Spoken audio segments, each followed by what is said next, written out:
হরে কৃষ্ণ। আগামীকাল 15ই মার্চ রবিবার পবিত্র পাপমোচনী একাদশী ব্রতের দিন। ভক্তরা ভক্তি ভরে এই ব্রত পালন করবে, ভগবান শ্রীবিষ্ণুর পুজো আদি করবে। শাস্ত্রে এই পাপমোচনী একাদশী ব্রতের বিশেষ মাহাত্ম্য কথা বর্ণনা করা হয়েছে। তাই আজকের এ পর্বে আমরা সেই প্রসঙ্গে জেনে নিব। সেই সঙ্গে এই পাপমোচনী একাদশী ব্রতের বিশেষ কিছু প্রশ্নের উত্তর আজকের এ পর্বে আমরা জানবো। পাশাপাশি এই দিনে ভুলেও যে খাবারগুলো খাওয়া উচিত নয়, সেই সঙ্গে যদি ব্রত করতে নাও পারেন তবে বাড়িতে এই একটি খাবার গ্রহণ করতে পারেন, এতে ভগবানেরও বিশেষ কৃপা লাভ হয়, জীবনের সৌভাগ্য আসে। তাই খুবই গুরুত্বপূর্ণ প্রসঙ্গ আজকের এই পর্বে আমরা জেনে নিব। আশা করছি আজকের এই তথ্যগুলো আপনাকে অবশ্যই সমৃদ্ধ করবে এবং ভালো লেগে থাকলে একটি লাইক করে কমেন্টে জয় শ্রীবিষ্ণু ভগবানের জয় একবার হলেও লিখে যাবার অনুরোধ জানাচ্ছি। কেননা একাদশী হচ্ছে ভগবান শ্রীহরির বিশেষ প্রিয় দিন। যত প্রকার শুভ তিথি রয়েছে বা দিন রয়েছে, যেমন এই যে শনিবার, রবিবার, সোমবার, এই বারের থেকে বলা হয়েছে তিথির গুরুত্ব বেশি। যেমন বৃহস্পতিবার দিন কিন্তু ভালো, তো বৃহস্পতিবারের থেকেও যদি তিথি ভালো আসে তবে ওই তিথির গুরুত্ব বেশি। আবার যেমন এই যে পূর্ণিমা তিথি, তারপরে ত্রয়োদশী, চতুর্দশী তিথি কিন্তু ভালো ভালো তিথি। তো এই তিথির থেকেও আবার নক্ষত্রের গুরুত্ব আরো বেশি।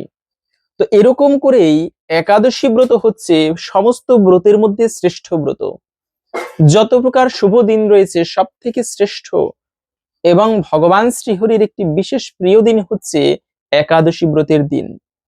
যদি কোনো ভক্ত বিশেষ জীবনের অমঙ্গল অবস্থাতেও, জীবনে একটা বিপদ আপদ লেগেই রয়েছে, সেক্ষেত্রেও যদি কোনো ভক্ত বিশেষ ভক্তি ভরে ব্রত আদি করে ভগবান শ্রীহরির পুজো করতে পারে, তবে তার ফলে তার জীবনের সমস্ত অশুভ কেটে যায় এবং সৌভাগ্য তথা সমৃদ্ধি কিন্তু লাভ হয়ে থাকে। এজন্য একাদশী ব্রত এত গুরুত্বপূর্ণ দিন। বছরে এরকম করে 24টি একাদশী ব্রত রয়েছে। তার মধ্যে একটা বিশেষ গুরুত্বপূর্ণ ব্রত হচ্ছে এই পবিত্র পাপমোচনী একাদশী ব্রত। কেন এই ব্রতটি এত গুরুত্বপূর্ণ? কেননা যারা এই ব্রত পালন করবে, বলা হয়েছে তাদের জীবনে সুখ প্রাপ্তি হয়, জীবনে তারা সুখ লাভ করতে পারে। যদিও বা সুখ শান্তি এগুলো ভগবত প্রদত্ত, যদি ভগবান না চায় তবে প্রকৃতই কেউ সুখী হতে পারে না। কিন্তু এই একাদশী ব্রত পালন করলে বলা হয়েছে ব্রহ্মবৈবর্ত পুরাণ অনুসারে সে ব্যক্তি জীবনে সুখী হতে পারে। দ্বিতীয়ত হচ্ছে যে সকল প্রকার পাপ দূরীভূত হয়। পাপমোচনী একাদশী ব্রত নাম শুনেই আমরা বুঝতে পারছি যে ব্রত পালন করলে জীবনের সমস্ত পাপ এবং অমঙ্গল কিন্তু নাশ হয়ে থাকে। এজন্যই পাপমোচনী একাদশী ব্রত। সমস্ত পাপ মোচন হয় বলে এই একাদশীকে পাপমোচনী একাদশী বলা হয়। যেমন 3 প্রকার পাপ, আমরা যে পাপকর্ম করি এই পাপকে 3 ধরনের পাপ বলা হয়েছে। একটা হচ্ছে যে প্রথম হচ্ছে কায় মনে বাক্য, মানে শরীরের দ্বারা যে পাপ করি এটা এক ধরনের পাপ, শারীরিক পাপ বলা হয়েছে। যেমন এই যে অপরকে আঘাত করা, প্রহার করা, চুরি করা, এগুলো হচ্ছে শরীর দিয়ে করা হয়, তাই একে শারীরিক পাপ বলা হয়েছে। এবং মনের দ্বারা খারাপ কোনো চিন্তা করা, কুচিন্তা করা, অপরের অনিষ্ট কামনা করা মনে মনে, এটাও হচ্ছে এক ধরনের পাপ। এটাকে বলা হয় মনের দ্বারা পাপ।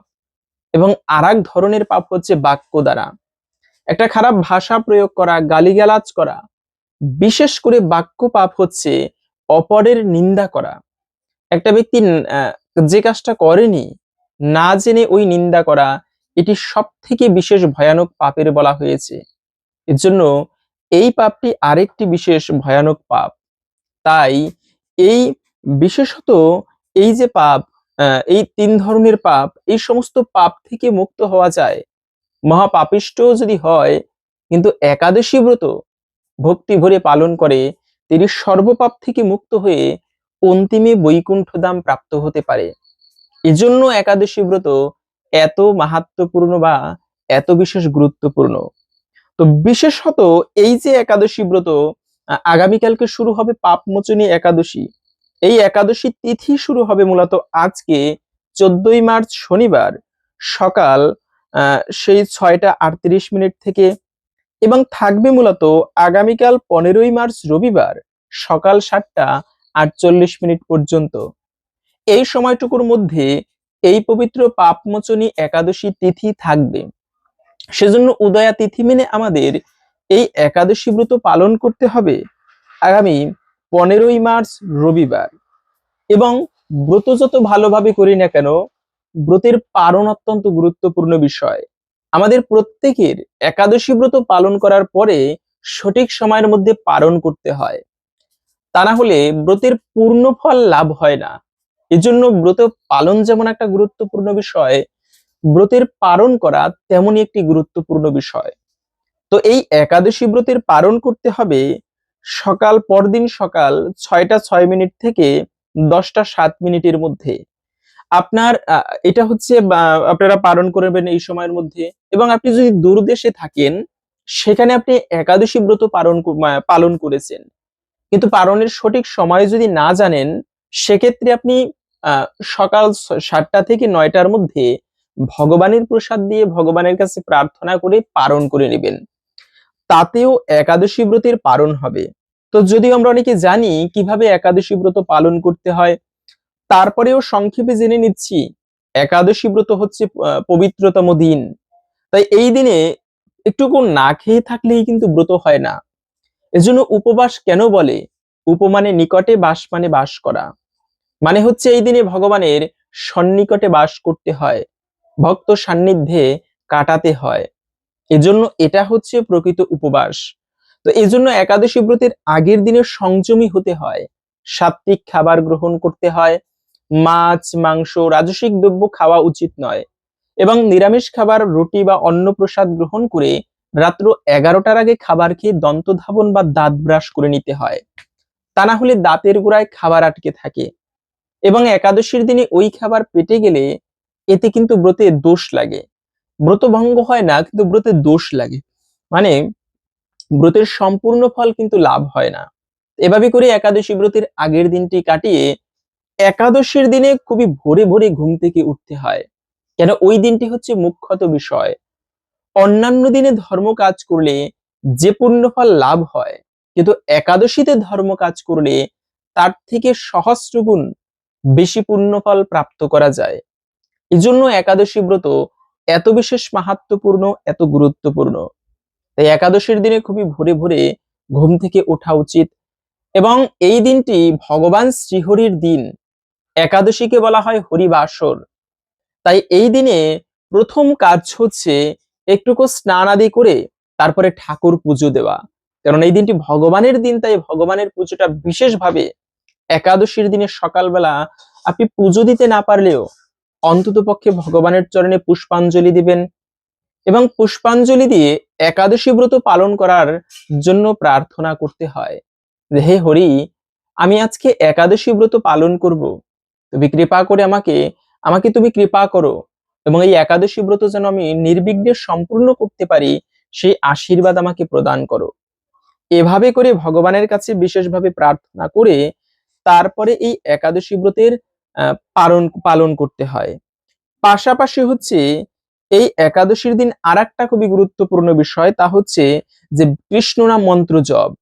হ্যাঁ, কেন বলছি? কেননা আমরা সাধারণত হচ্ছে গুরুদেবের থেকে দীক্ষা নেই। অনেকে বলে দীক্ষা না নিয়ে একাদশী ব্রত পালন করা যাবে কিনা। হ্যাঁ, একাদশী ব্রত আপনি দীক্ষা নিয়ে হোক কিংবা না নিয়ে, যে কোনো অবস্থাতেই একাদশী ব্রত পালন করা যাবে। যদিও বা শাস্ত্রে বলা আছে, অদীক্ষিতস্য বা মরু কৃতম সর্বম নিরর্থকম পশুজনিম অবাপ্নতি দীক্ষা বিরহিতম জনা।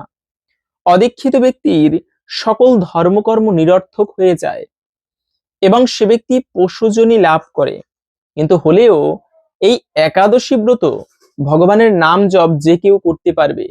অন্তত পক্ষে এই একাদশীর দিনে তেমন কিছু না করতে পারলেও কলিযুগের সর্বশ্রেষ্ঠ ধর্ম হরে কৃষ্ণ মহামন্ত্র জপ করা আপনারা প্রত্যেকে জপ করতে পারেন।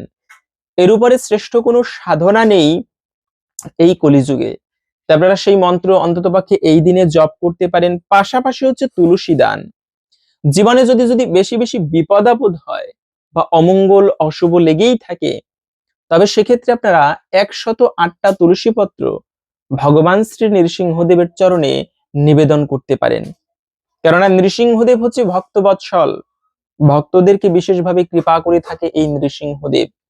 আর তার চরণে তুলসী পত্র নিবেদন করার মাধ্যমে ভগবান নৃসিংহদেবের কৃপায় সেই ভক্তের সমস্ত বিপদ দূরীভূত হয়ে থাকে। এজন্য বাড়িতে যদি অশুভ মনে করেন যে একটা অশুভ অমঙ্গল লেগে রয়েছে, তবে মাঝে মাঝে আপনারা এই নৃসিংহদেবের চরণে 108টি তুলসী পত্র ভক্তি ভরে নিবেদন করতে পারেন। সেই সঙ্গে হচ্ছে যে এই দিনে কখনো কাউকে তিরস্কার করতে নেই।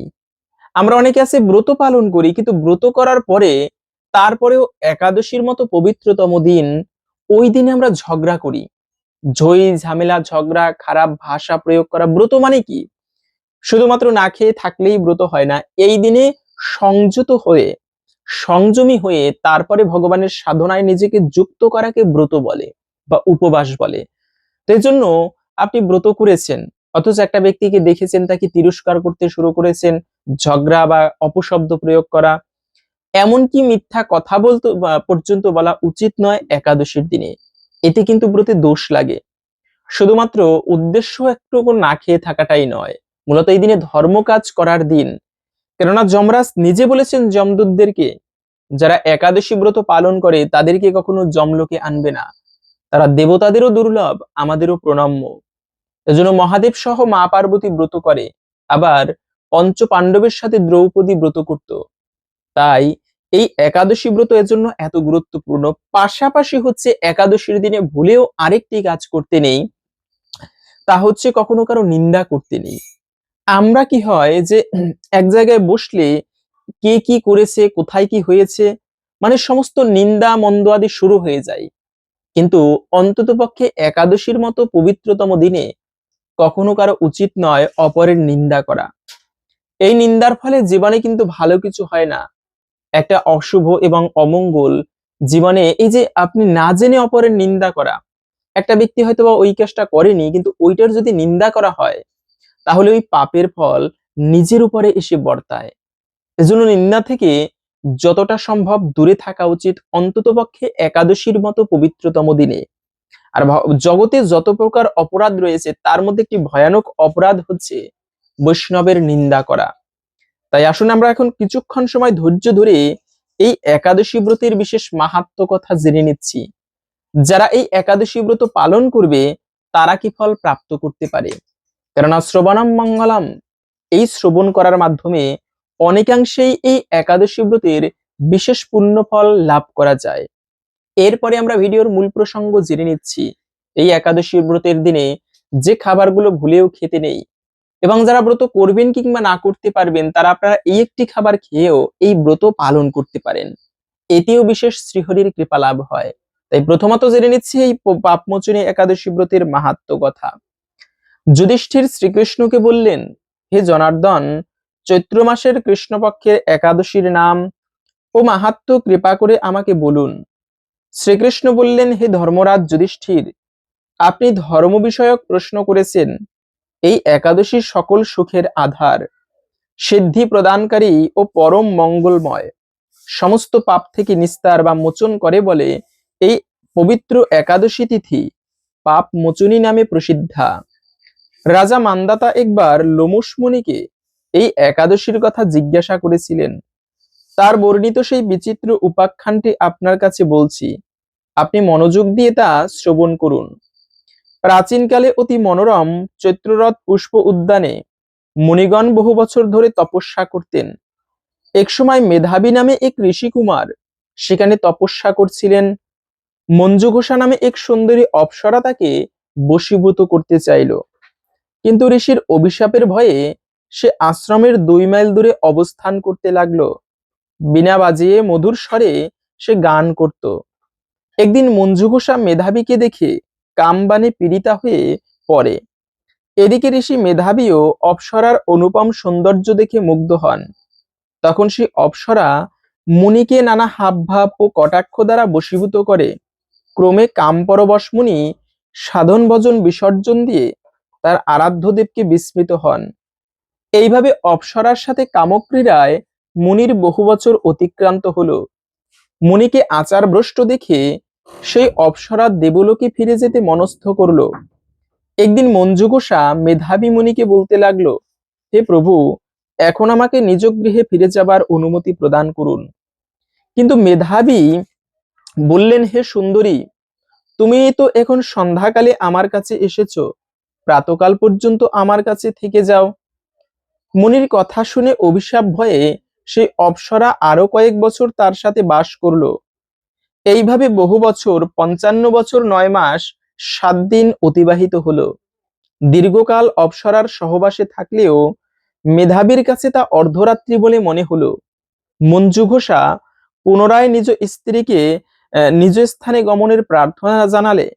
মুনি বললেন, এখন প্রাতকাল, যতক্ষণ পর্যন্ত আমি সন্ধ্যা বন্দনা না সমাপ্ত করি ততক্ষণ পর্যন্ত তুমি এখানে থাকো। মুনির কথা শুনে ঈষৎ হেসে মঞ্জুঘোষা তাকে বলল, হে মুনিবর, আমার সহবাসে আপনার যে কত বছর অতিবাহিত হয়েছে তা একবার বিচার করে দেখুন। এই কথা শুনে মুনি স্থির হয়ে চিন্তা করে দেখলেন যে তার 56 বছর অতিবাহিত হয়ে গিয়েছে।